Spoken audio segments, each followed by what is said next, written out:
आज का हमारा टॉपिक है कलेक्शन फ्रेमवर्क।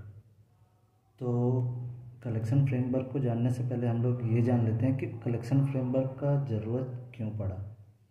हम लोग जावा के अंदर में कलेक्शन फ्रेमवर्क पढ़ते हैं, तो कलेक्शन फ्रेमवर्क का ज़रूरत क्यों पड़ा और क्या है कलेक्शन फ्रेमवर्क, ये हम लोग आज दोनों चीज़ देखेंगे। ठीक है, तो जैसे हम लोग प्रोग्राम में एक वेरिएबल लेते हैं like int x is equal to 10। ठीक है, तो ये क्या है, एक वेरिएबल है जिसके अंदर ये वैल्यू स्टोर है। ठीक है, और जब हम चाहेंगे कि कोई और वैल्यू को स्टोर करवाना चाहते हैं, ठीक है, अपने प्रोग्राम में, तो उसके लिए हमें फिर से एक वेरिएबल लेना पड़ेगा जो इंट बाई नाम से लेंगे, उसके अंदर 20 स्टोर करवाएंगे। और ऐसे ही और भी चाहते हैं हम लोग, तो int z is equal to 30 लेंगे। तो ऐसा करने से प्रॉब्लम ये हो रहा है कि हमारा प्रोग्राम के अंदर में जब भी हम ऐसा करेंगे तो प्रॉब्लम नहीं है, लेकिन प्रॉब्लम यहाँ पे है कि जब अगर हम लोग को ऐसा वैल्यूज़ लेने का मान लिया जाए कि 1000 वैल्यूज़ हमको स्टोर करवाना है। ठीक है, तो बारी बारी से हम लोग को सारा ऐसा वेरिएबल लेना होगा, एक एक वेरिएबल लेना होगा और हर किसी के लिए एक वेरिएबल बना के वैल्यू को स्टोर करवाना होगा। तो इससे प्रॉब्लम ये हुआ कि अपना प्रोग्राम जो होगा वो बहुत लेंदी हो जाएगा। ठीक है, बहुत ज़्यादा प्रोग्राम रीडेबल नहीं होगा, प्रोग्राम बहुत बड़ा होगा। जो प्रोग्राम लिखने में हम लोग अपना टाइम दे रहे हैं, जिस पे लॉजिक के ऊपर सोच सकते थे, वो मतलब छोटी सी चीज़ के ऊपर हम लोग को ज़्यादा टाइम देना होगा। तो इसी चीज़ को रिड्यूस करने के लिए, ओवरकम करने के लिए, ठीक है, आया हम लोग को इंट्रोड्यूस किया गया एरे।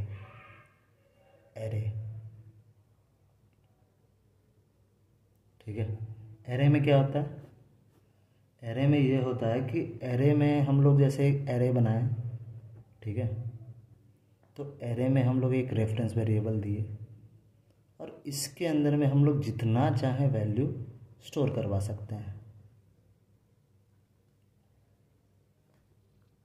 अगर हम अपना फिक्स साइज़ का एरे बनाते हैं, पहले ही डिसाइड कर लेते हैं कितना साइज़ का एरे चाहिए हमको। अभी चाहिए था ये, जैसे 1 2 3 4 एलिमेंट है, तो 4 एलिमेंट का एरे चाहिए था, तो मैंने 4 बनाया।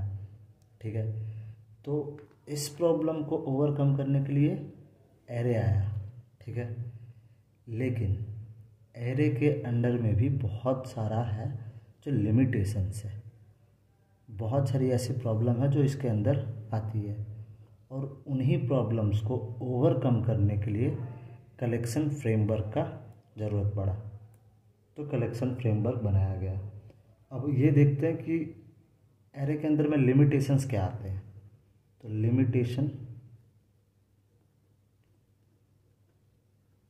लिमिटेशन ऑफ एरे, ठीक है, तो लिमिटेशन ऑफ एरे ये आता है कि एक बार जब हमने एरे बना दिया, उसका साइज डिक्लेयर कर दिया, तो एरे का एलिमेंट को हम लोग जो उसमें एलिमेंट्स है उसके अलावा और एलिमेंट्स ऐड नहीं कर सकते।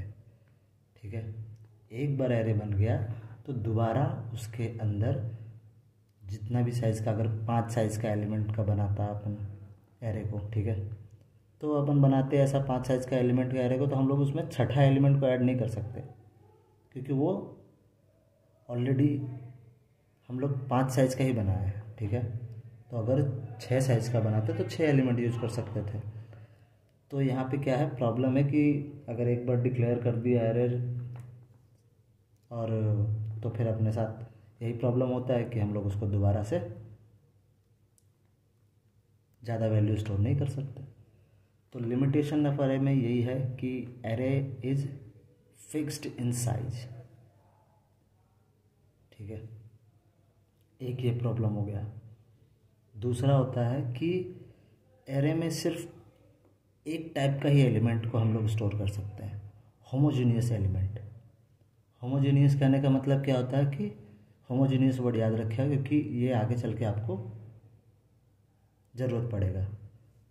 तो होमोजीनियस एलिमेंट यानी अगर ये डेटा इंटीजर टाइप का है तो सिर्फ इंटीजर टाइप का वैल्यू को ही स्टोर कर सकते हैं। ऐसा नहीं है कि यहाँ पे फ्लोट वैल्यू डाल दिए, ठीक है, बूलियन वैल्यू डाल दिए या फिर कुछ भी स्ट्रिंग डाल दिए। सिर्फ एक टाइप का वैल्यू को स्टोर करने के लिए ही एरे बना था। इसको बोलते हैं होमोजीनियस। ठीक है, आगे मैं इसका नोट्स भी दे दूंगा ताकि आप लोग को अच्छे से बाद में पढ़ने में या फिर एग्ज़ाम के लिए या फिर जिस भी चीज़ के लिए ज़रूरत पड़े वो काम आए। ठीक है, तो तीसरी चीज़ ये हो गई कि एरे के अंदर में जो एरे कॉन्सेप्ट जो आया वो उसके अंदर कोई data structure underlying data structures नहीं है, उसके अंदर कोई मेथड सपोर्ट नहीं है। ठीक है, array don't have any method support. ठीक है, जैसे कि कलेक्शन फ्रेमवर्क में होता है कि कलेक्शन फ्रेमवर्क में हम एरे के अंदर, कलेक्शन फ्रेमवर्क के अंदर हम लोग अगर चाहते हैं कि एलिमेंट चेक करें कि कौन सा एलिमेंट एग्जिस्ट करता है या नहीं करता है, जिस भी एलिमेंट के बारे में हम लोग चेक करना चाहते हैं, तो वो चीज़ हम लोग चेक करते हैं कंटेन्स। एक कंटेन्स मेथड है, कीवर्ड है, जो हम लोग जिसके मदद से इन कलेक्शन फ्रेमवर्क, ठीक है, इन कलेक्शन, एरे में नहीं। ठीक है, तो ये सब लिमिटेशंस है एरे के, और इन्हीं लिमिटेशंस को ओवरकम करने के लिए, टू ओवरकम दिस लिमिटेशंस, हमें कलेक्शन फ्रेमवर्क को इंट्रोड्यूस किया गया। तो कलेक्शन फ्रेमवर्क को इंट्रोड्यूस किया गया, तो अब देखते हैं हम लोग कि कलेक्शन फ्रेमवर्क मतलब क्या है, क्यों आया, तो हम लोग तो जान चुके हैं अभी, और क्या है ये देखेंगे। ठीक है, तो कलेक्शन फ्रेमवर्क सीधा यहाँ पे उल्टा होता है। ठीक है, कलेक्शन फ्रेमवर्क जो भी चीज़ें हैं यहाँ पे वो सीधा उल्टा है। कलेक्शन फ्रेमवर्क में ग्रोएबल इन नेचर होता है। ठीक है, सॉरी स्पेलिंग मिस्टेक्स के लिए, ग्रोएबल इन नेचर होता है। ठीक है, फिर दूसरी चीज़ ये होमोजीनियस एंड हेट्रोजीनियस दोनों टाइप के डेटा को स्टोर कर सकता है कलेक्शन फ्रेमवर्क में। ठीक है, ये कलेक्शन के अंदर में आता है। ठीक है, कलेक्शंस के अंदर में अभी कलेक्शन क्या है नहीं है मैं सब कुछ बताऊंगा। अभी ये बस मैं समझाने के लिए इतना बता दे रहा हूँ ताकि एक ओवरव्यू आपको रहे कि हाँ हमें कलेक्शन फ्रेमवर्क पढ़ना क्यों है, क्या ज़रूरत पड़ा। तो किसी भी चीज़ को स्टार्ट करने से पहले उसका बैकग्राउंड जानना चाहिए, उसके बारे में जानना चाहिए, उसका रीजंस जानना चाहिए। यही कारण से मैं ये बता रहा हूँ। ठीक है, और हाँ, कलेक्शन फ्रेमवर्क के अंदर में क्लासेस हैं, जो भी क्लासेस हैं वो इम्प्लीमेंट किए गए हैं सम स्टैंडर्ड डेटा स्ट्रक्चर्स के ऊपर। ठीक है, कलेक्शन फ्रेमवर्क के अंदर बहुत सारे डेटा स्ट्रक्चर्स हैं। ठीक है, जिसके अंदर बहुत सारे मेथड्स हैं। तो यहाँ पे मेथड सपोर्ट दिया गया है। अभी मैंने बताया ना कि ये कंटेन है।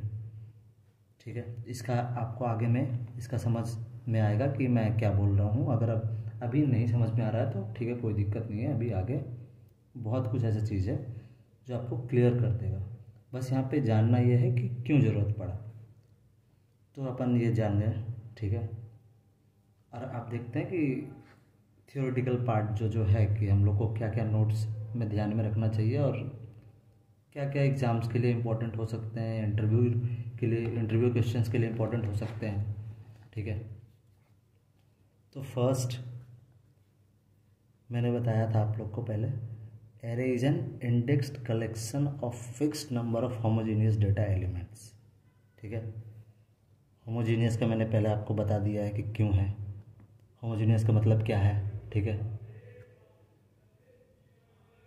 एक ही टाइप का डेटा को वो स्टोर कर सकता है। उसके बाद the main advantage of array is we can represent multiple values with a single variable. मैंने अभी दिखाया था आपको कि कैसे सिंगल वेरिएबल के साथ हम लोग मल्टीपल वैल्यूज को स्टोर कर सकते हैं, लाइक दिस। ठीक है, सो दैट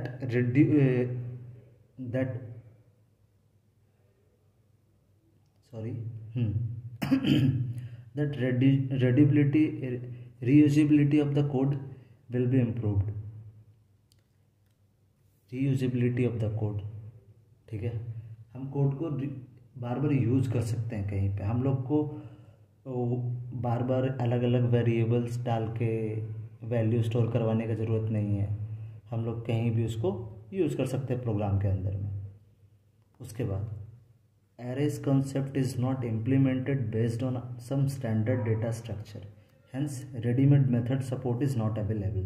मैंने अभी आपको बताया था कि array के अंदर में कोई भी डेटा स्ट्रक्चर से रिलेटेड कोई स्टैंडर्ड्स प्रोवाइड नहीं किया गया, इम्प्लीमेंट नहीं किया गया है, और वहाँ कोई रेडीमेड मेथड सपोर्ट्स नहीं है, method support is not available. ठीक है, तो ये अपना एरे का लिमिटेशंस के बारे में हो गया। अब अपन देखते हैं कि कलेक्शन फ्रेमवर्क जो है वो क्या है और उसके अंदर में क्या क्या है। To overcome the above limitation of array we should go for collection framework.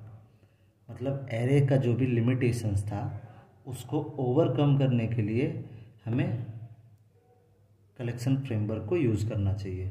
ठीक है, if we want to represent a group of individual objects as a single entity then we should go for collection। ठीक है, इससे क्या समझ में आया? अगर हम एक group of individual objects, individual मतलब, क्योंकि इंडिविजुअल का मतलब है कि हम होमोजीनियस हेट्रोजीनियस मतलब अलग अलग टाइप्स के डेटा को एक साथ स्टोर कर सकते हैं। ठीक है, एज ए सिंगल एंटिटी। उसके बाद collection interface defines the most common method which are applicable for any collection objects. Collection के अंदर में बहुत सारे मेथड्स डिफाइन करे गए हैं जो हम लोग किसी भी कलेक्शन ऑब्जेक्ट के लिए यूज़ कर सकते हैं। ठीक है, वो आगे आपको मैं बताऊंगा कि कौन सा उसके अंदर इंटरफेस है, कौन कौन सा मेथड सारे इंटरफेस के लिए डिफाइन किया गया है, वो सारी चीज़ें मैं बताऊंगा। ये बस एक ओवरव्यू है, क्योंकि क्या है नहीं है ये जानने के लिए। उसके बाद में आपको बारी बारी से हर चीज़ बताऊंगा। Collections are growable in nature, अभी मैंने बताया। Based on our requirement we can increase और डिक्रीज द साइज। कलेक्शन का साइज हम लोग अपना रिक्वायरमेंट के अनुसार इंक्रीज कर सकते हैं और डिक्रीज कर सकते हैं। ठीक है, उसके बाद collection can hold both homogeneous and heterogeneous elements. अभी जैसा मैंने आपको बताया था समझाते टाइम कि दोनों टाइप के एलिमेंट्स को स्टोर कर सकते हैं कलेक्शंस में। एरे में ऐसा नहीं था, इसीलिए क्या हुआ, हम लोग को कलेक्शन का ज़रूरत पड़ा। उसके बाद every collection class is implemented based on some standard data structure, hence readymade method support is available for every requirement. Collection के अंदर में इम्प्लीमेंटेड सब क्लासेस हैं जो इम्प्लीमेंट किए गए हैं, उसके अंदर में मेथड्स है, रेडीमेड मेथड सपोर्ट है जो कि डेटा को मैनिपुलेट करने के लिए किया गया है। डेटा को रिट्रीव, डिलीट और हम लोग चेक कर सकते हैं कि डेटा अवेलेबल है कि नहीं है। ये सब चीज़ एरे में नहीं था, यही कारण से कलेक्शन हम लोग को इंट्रोड्यूस किया गया। थैंक यू, और बाकी जो होगा मैं आपको नेक्स्ट वीडियो में कलेक्शन के बारे में सब कुछ बताऊंगा। और जो भी, ये मेरा फर्स्ट वीडियो था तो जो भी मिस्टेक हुआ sorry, I will improve my self. Thank you.